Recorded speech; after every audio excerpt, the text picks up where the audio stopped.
Hello, everyone. This is Damla Aktekin with A Drop of Om. And today I have Alara Sage with me, joining me in conversation. Welcome, Alara. Yay, I'm so happy to be here. Thank you. My pleasure. And Alara is the founder of Creator Consciousness, which is a trinity teaching of embodiment, manifestation, and creative genius.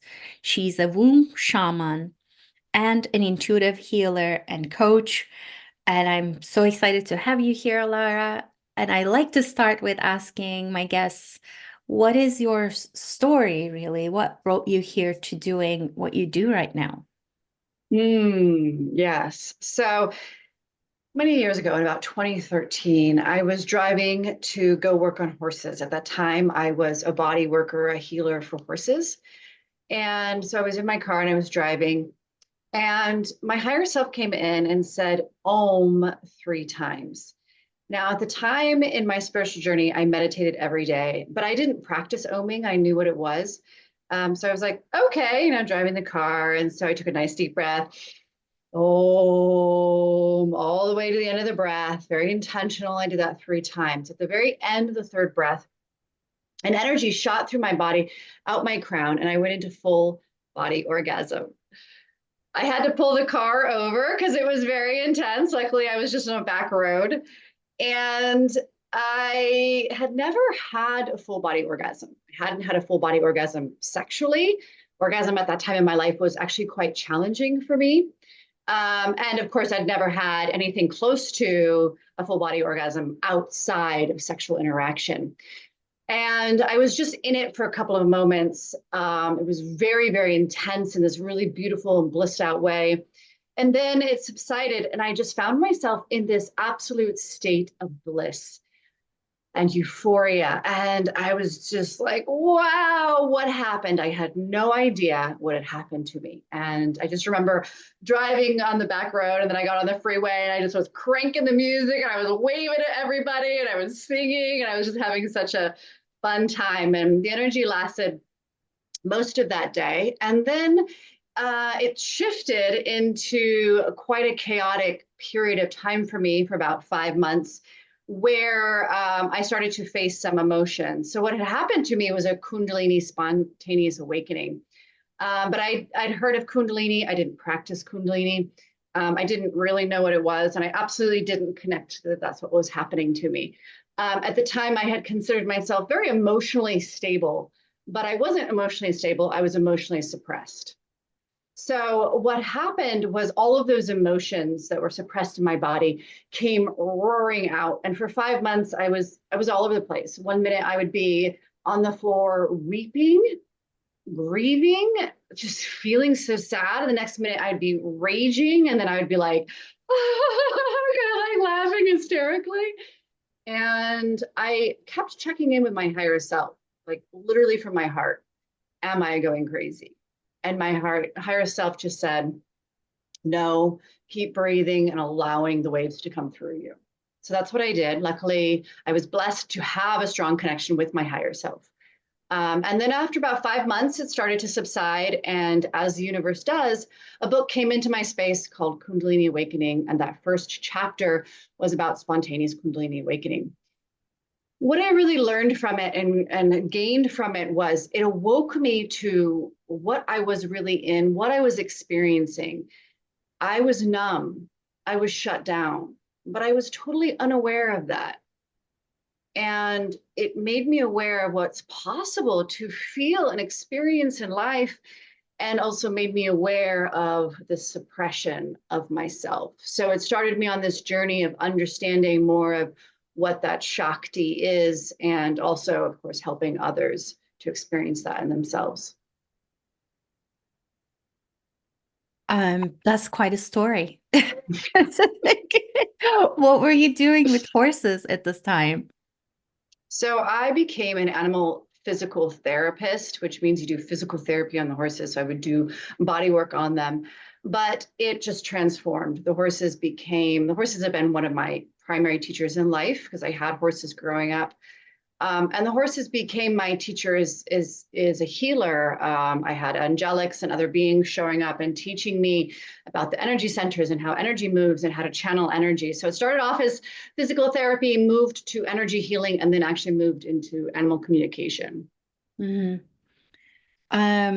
So what you do right now, I mean, that was then, I assume, about like 10 years ago, 10 plus years.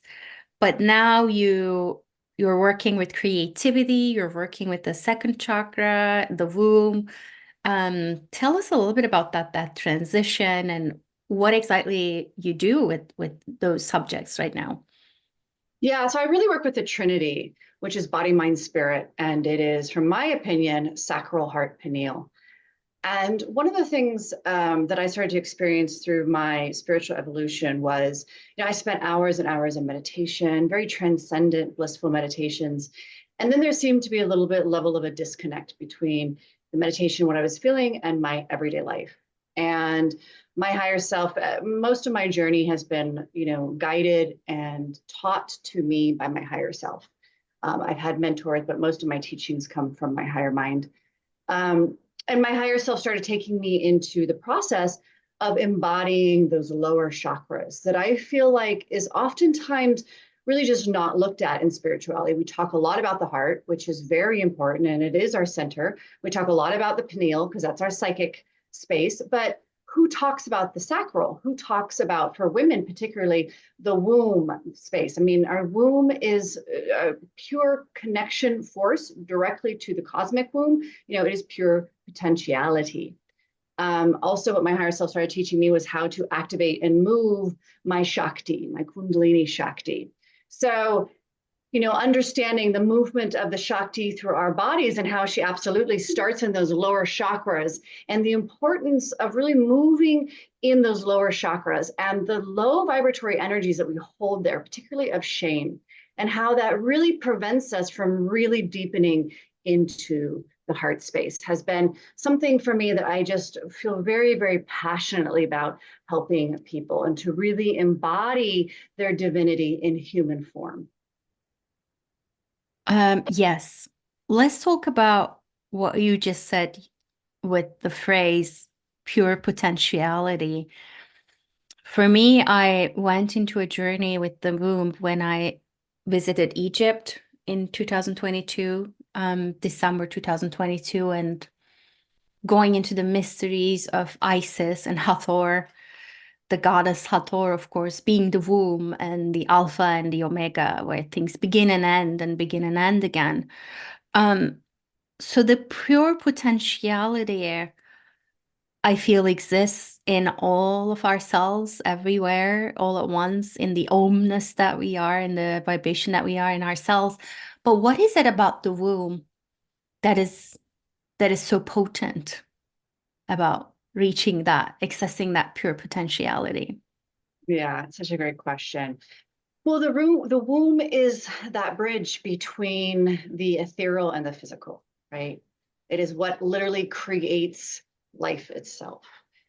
And I mean, that every time I say it, I just get totally lit with bliss at like what that truly means. And so as women, we can connect to that bridging force. And as women, we really have this availability of walking that line between, you could call it between death and life, right? Or the non-living and the living, the ethereal and the physical. There's many different ways to see it, right? The void and the physical representation. We have the capacity to really walk that line, which from my perspective is immensely powerful. So let me give you some context to why I believe it's powerful.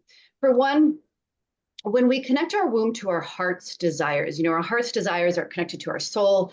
They're what we are here to really bring to the world, our gifts and our mission here, so to speak, in this planet.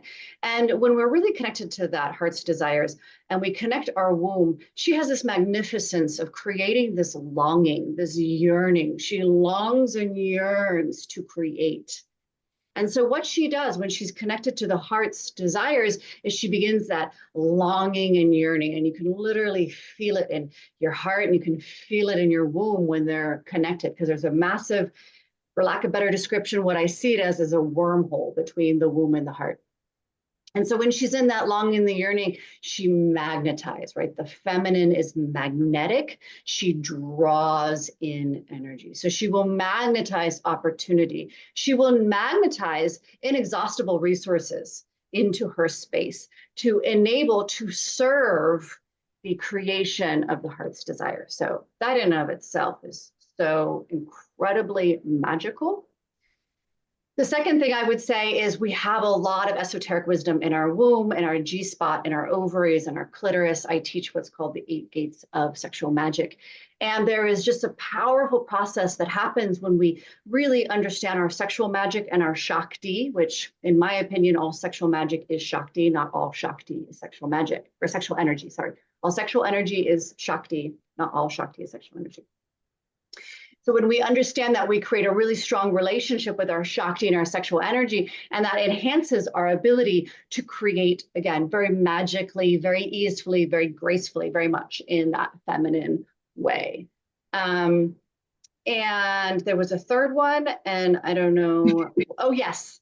So the third part that I think is very rarely spoken to, and this is something that I have experienced time and time again, and I wouldn't say it's something that, well, I'll just leave it there. But one of the things that my higher self taught me a long time ago is to not, resist energies, reject them, that we ultimately have the ability to consume and alchemize. And this is particularly the feminine capacity. I do believe that men have this capacity as well. But when we think of the feminine, like Kali, right, it is the process of birth and death, birth and death, birth and death. And just like a black hole, the energy must be brought in and consumed for rebirth to happen. If we look at Mother Gaia, she's very similar, right? There is destruction, there is trees fall and then they disintegrate. There's a consumption back in of that energy back into herself, so then she can recreate, because no energy is created from nothing. It's just recycled, basically. And so the womb really enables us, again, to bridge those two worlds where we can really powerfully draw in energy and alchemize it and rebirth it. So a couple things are coming to my mind when you were talking about the magnetic feminine, which has the force to just pull all the resources in. I was thinking of babies actually do this in the womb, because if the mother doesn't get enough nutrition, they would literally pull the minerals, the resources they need, babies, from the bones of the mother into the womb. And then I was also taken to the realm of the womb, which is, excuse me, just something wants to be expressed, which is wet, and I'm assuming soft and just dark.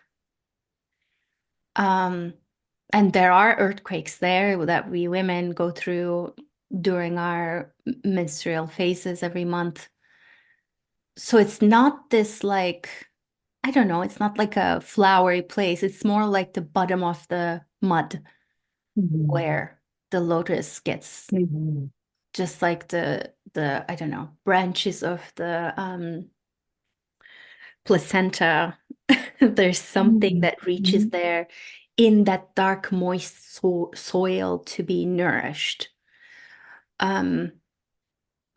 Which brings me to, I think, that dark bit, big, moist space that has access to portals and nutrients and things and a lot of power, is also pretty sensitive to the outside of it as well. One of the things that caught my eye in your writings, in your sharings, is you say suffering is grace. Can we dive into that a little bit? I would be honored to, absolutely. It was a lesson that I've been taught, and I get really emotional because it was a very challenging lesson.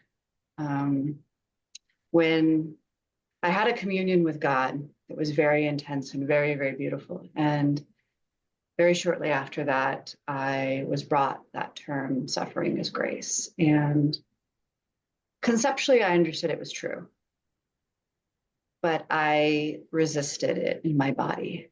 And I definitely didn't experientially understand.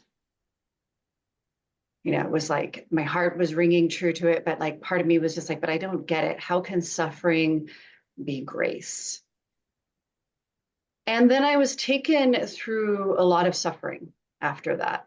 And some aspects of self that I really fought that had to do with money and my worthiness and the shame that I was speaking to before.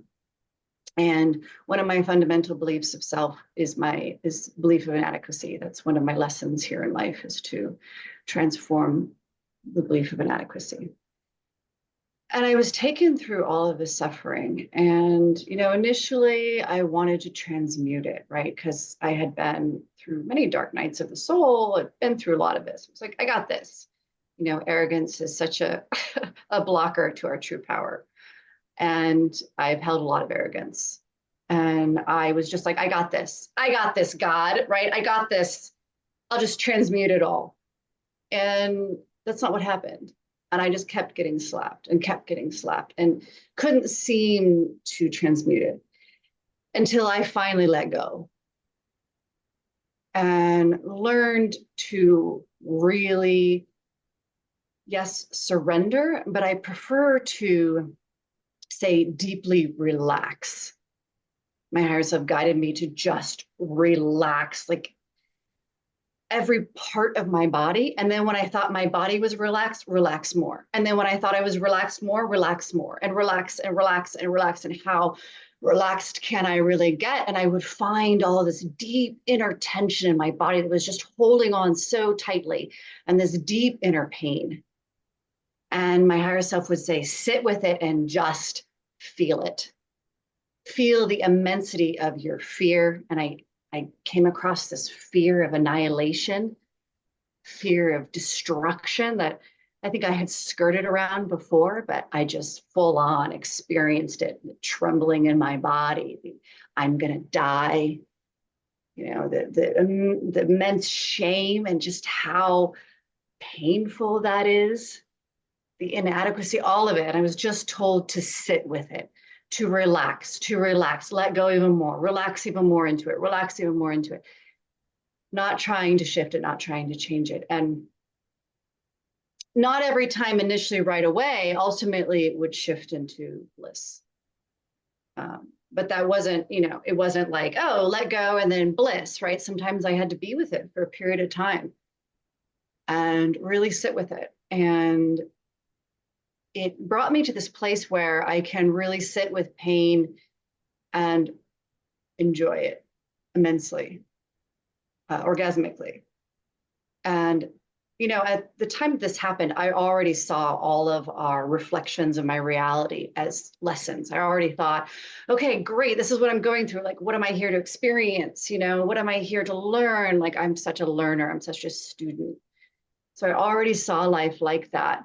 But the level at which it has now brought me, I would say, more humbly into that space, and just really from my heart, show me, God, what is this here to teach me? I am forever available to these lessons and to this pain, and where else in humanity is this pain being experienced?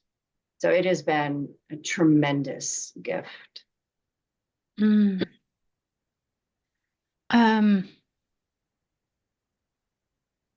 So how do we get settled into, as we go through suffering, into the realm of those roots in us, into the realm of the womb, the possibility, into the realm of the creative Shakti?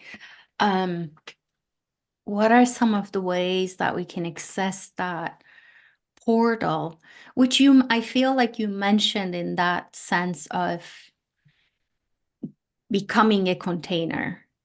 Relaxation to me is letting your body become a container, and then when you hit some resistance, you stay with it some more.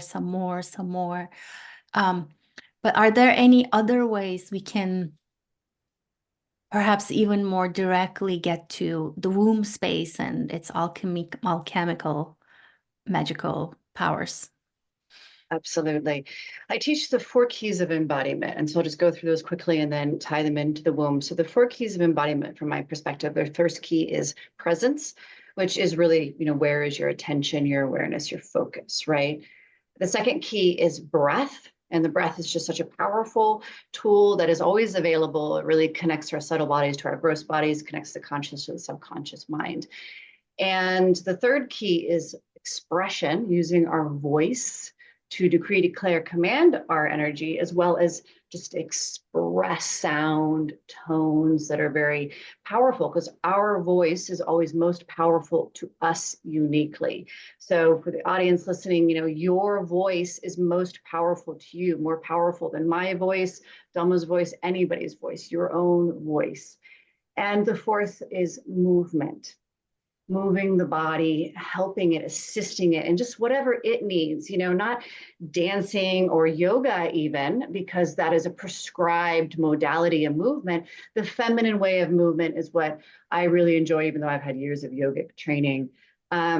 It's just, what does the body need right now? What does it need right now to just, what does it want to get out? And what movement does it want to experience right now? And so when we use these 4 keys, we can use them individually, we can use them together, we can use 2, we can use 4 together, whatever resonates. But applying it to the womb, we can take our awareness to the womb. And one of the things I really love to do is place my left hand over the womb and my right hand over my heart, so that we're already beginning that beautiful connection of womb to heart. Another way you can do is just place both your hands over your heart, or even place one hand over your yoni, because it just feels so good to hold your womb and your yoni simultaneously. And so whatever feels good to you, because those are, 3 different ways, and some of them may not feel good and other ways may. Holding your body and then taking your awareness to your womb. And then you can just breathe into her. Just nice, deep, complete breath, breathing all the way down into that lower belly. And as you're exhaling, you're letting out a sigh. You're letting out an appreciation. You're letting out a pleasure of honoring the space between you and your womb. Ah. Ah. You can do 3 breaths, you can do 4 breaths, you can sit there for 20 minutes. It's totally up to you. 3 breaths is very, very powerful if that's all you have time for. And, you can also explore, like, what sound does the womb want to make right now? Like, no.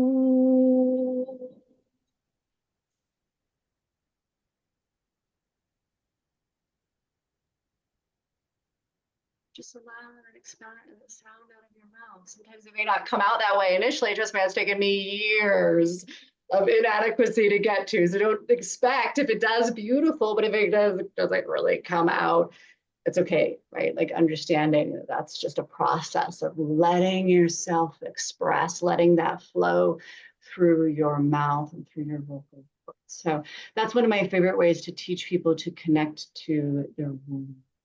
Mm. Thank you for demonstrating that beautifully. The way I like to teach that is I call it, it's exactly the same thing that you just described, but I call it healing crystalline movement, that you connect with the crystal essence of the body, the geometrical matrix.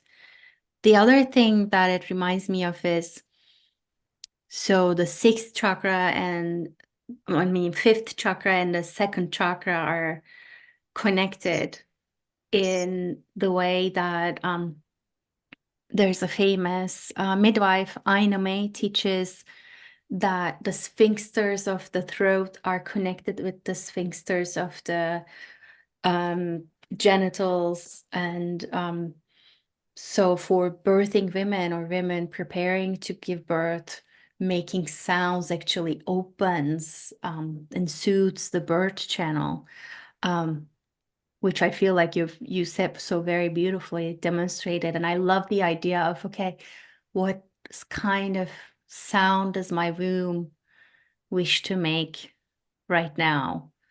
That would be a beautiful exploration. And, Um, sometimes the womb might want to scream and cry and grieve. So I want to make that really clear because I've done a lot of screaming and crying and grieving and raging by expressing what my womb needed to express in that moment. So I just wanted to make that clear. And then with you said about the throat, the fifth chakra and the second chakra, yes, it's the higher feminine and the lower feminine. And our thyroid is really connected to our G spot. And our G spot allows for the sacred waters to flow. And so the flow, the fluidity, the allowing of is simultaneous in those two. Absolutely. that's beautiful. Um, I guess the way I've been teaching it is along the lines of what you just said, which is I teach making sound as a way to give sound to the soundless, what wants to be expressed in that moment, what wants to come out. But then I'm imagining, which I feel is what you just did, after you sort of clear the stuck things, there comes a moment where you can open a portal to creativity, to love, to healing, whatever, and that comes pouring out as sound as well. So that's available to us as well. Absolutely. And, when you're experiencing sexual relationships with another and you really start to open this up, you'll see that your tones will start to change. Actually, our tones go through ups and downs as we enter different stages of the sexual experience. And there's times where my voice gets very, very primal, and then she starts to climb and she peaks at these very high sounds. And absolutely, there's portals being opened up where energy is moving and shifting. It's extremely powerful. Yeah. I just want to acknowledge, I think, that what we're talking about now is just so completely outside of the mainstream, like something like go to your room and make sounds, make primal sounds if possible. It doesn't exist, which is one of the reasons why I wanted to talk to you, and one of the reasons I created what I call healing movement and making sound, because we're not taught this way of embodying the wild animal that we are. Because the wild animal, which if you think about second chakra is one of the like pathways to it, is also wildly wise. Mm. So there's something to be accessed there, something to be embodied there that's very much beyond the realm of language. So I feel like one of the only ways to access that is through that free movement that we just talked about and that free voicing of the energies. Yes, so well put. I love that. So, what is living the hell yes life? Especially for myself and my own personal experience. What I was saying, I was numb and shut down. I lived in a lot of mental constructs of what was right, what was wrong, what I was allowed to do. And, I was not even aware of all these mental constructs I was living in. And through my process, I've learned just very similar to what you said of the primordial wisdom. I've learned the wisdom of my body, right? And I've learned how wise my body is. And again, I have a really strong connection to my higher self, so I get a lot of guidance there, but I really love how wise our bodies are. And our bodies will guide us and show us what is really in alignment for ourselves and what really lights us up. And the power to give ourselves permission to say yes to those things that excite us deep within our bodies, within our hearts, and within our wombs, and potentially scare us at the same time, right? Because that means we're headed towards something really important to us. And I love to emphasize that because a hell yes life is not just, oh, it's so easy and blissful. It's blissful and exciting and Wow, pleasurable and expansive. And it's also constantly coming up against the parts of yourself that you've said no to yourself with, right? That you've denied yourself up. You said, no, this is not possible, or this is not okay, or whatever it is. And it's a very, very courageous life. It's really living from our heart and trusting in divinity, trusting in God, and trusting in ourselves, right? Trusting that, hey, it's okay to, first off, chase after those things that light you up. Second off, it's okay to fall flat on your face while you're doing that over and over and over again, because that is how we learn. Just like a child, they don't just get up and run. They crawl and then they get up and they try to walk and they just constantly fall down and hit themselves. As a mother, you're just like ripping your hair out. And then next thing you know, they're running and then they're falling again. And, that's what we're supposed to do, because that's how we learn. We learn to pick up our feet. We learn to carry ourselves through that process. And and then trusting that it's okay that I can fail, I can fall, I will pick myself back up, I will realign, I will reconnect, and I will keep stepping forward, even if some days those are tiny little baby steps and other days those are great big leaps of faith. Like, there is no right or wrong in that space. Mm. And you also talk about breathing into the pleasure that exists in this moment. I think you were describing like taking a leap towards what even more exists for you. But this part is, okay, what's here and Yes. can be pleasurable here, even before you take the leap towards your next big, more expanded life and self. Okay, let's talk about what you say, one of the things you say, which is pleasure is the portal to prosperity.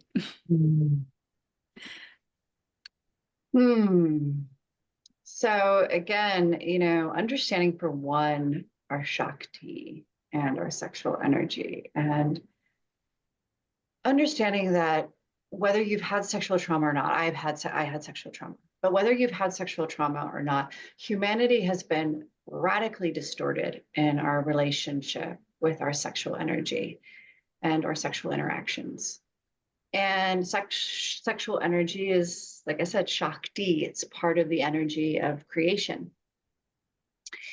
And so coming back into the awareness that sexual energy is really powerful and potent, and releasing any shame associated with that, and opening up to pleasure within and of yourself sexually, but also taking it beyond sex, because pleasure, of course, is not only associated with sex, right? We can have pleasure of food, we can have pleasure of just really the moment, right? We can have pleasure in all of our senses. And I really believe that this is part of the greatest values of being here as a human being, are these pleasures of the body. And so when we understand that and we start to release our shame around pleasure and experiencing pleasure, what happens is we start that embodying more of our divinity within ourselves. And, it's of course not about having addictions to pleasure. It's about the willingness to feel the pleasure and at the same time realize that it too is just a moment. It's just an experience, right? So it's really about being rooted in and grounded in beyond the pleasure and the awareness of your divinity, and then allowing the pleasures to move through you. And, this then turns into, as I mentioned before, that pain can be pleasure, that challenge can be pleasure, that literally everything can be pleasure. And what that does is it allows for that deep relaxation that I was talking about. And when we relax, when we really relax, and I want to make it clear, relaxation doesn't mean that you're not doing anything. You can actually be highly, highly engaged and deeply relaxed. I call this spiritual Kung Fu. So when you think of Kung Fu masters, they are, embodied, they are calm and peaceful, and they are very present and relaxed. And yet, when something comes at them, they know the exact process, the exact movement that is going to be the most potent and powerful. So relaxation is not doing anything. It's a relaxation in an engaged process. And so when we're deeply relaxed, we are open. and we allow ourselves to receive, we allow that magnetism of the feminine to really open up channels and opportunities for ourselves. And we don't have to receive all of them. We don't have to say yes to all of them, but the opening, the availability for them is there. And very much like what we spoke about with the sound of pleasure, oh, this is known to open yourself up to the energies of wealth and prosperity. So for the listeners, you can really play with that for yourself. Mm.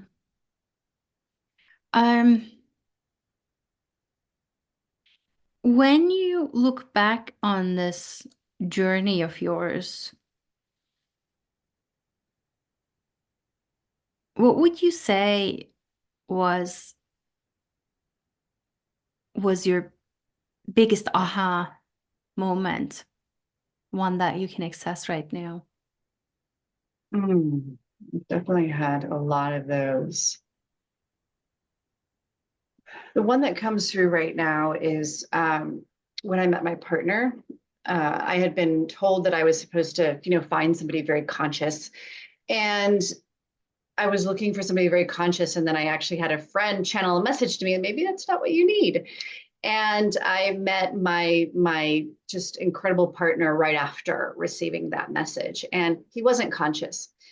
And I came at it with some arrogance of like, well, you're not conscious, so you don't get it, right? And really what I got was radically slapped by my higher self.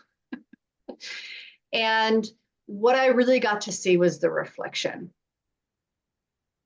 And the things that he was really there to show me that I wanted to say were all about him, but they weren't all about him, because here he was in my life, in my space, right?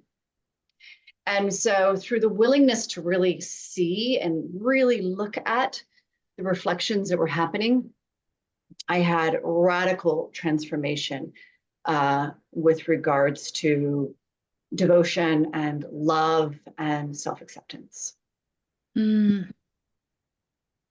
And what are you learning now? Like, what's the challenge and grace? If you've been able to access it, or if you're in the middle of accessing it, what's the learning point for you now, the edge? Absolutely. So in the last 2 years, I've been working through this energy around money and all of the different facets of that. And then in like December, last December, this December, I was really getting down to the bottom of it, and of the unworthiness.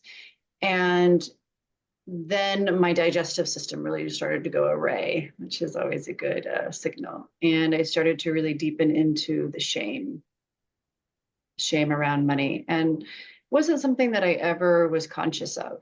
And when I go into it, it's there, I can feel it, and I don't have a lot of memory. It's an ancestral energy. It's rooted into a couple of experiences I had as a little girl around my body and around sexual energy. And so it wasn't money exactly, and yet it's interwoven with money. And so I've been really sitting in that energy with myself. Beautiful. Alara, how can people find out more about you and your beautiful work? I know that you might have a free gift for our listeners. Tell us about that. Absolutely. So I have a wonderful free ebook called Awakening Aliveness. And it speaks to the 4 keys of embodiment, and it also speaks to the 8 gates of sexual magic. It's very, very beautiful ebook. I've had a lot of really positive responses from actually men and women. It's written for women, but men have gained a lot of really powerful information from it as well. And it has several exercises in it that can really take people deeper into the connection to their womb and to their femininity and feminine power. And everybody can find me at alarasage.com on my website. They can also find me on social media. It's always Alara Sage. Beautiful. Thank you so much for being here and sharing your wisdom with us. Thank you. So deeply honored to be here. Thank you, my love.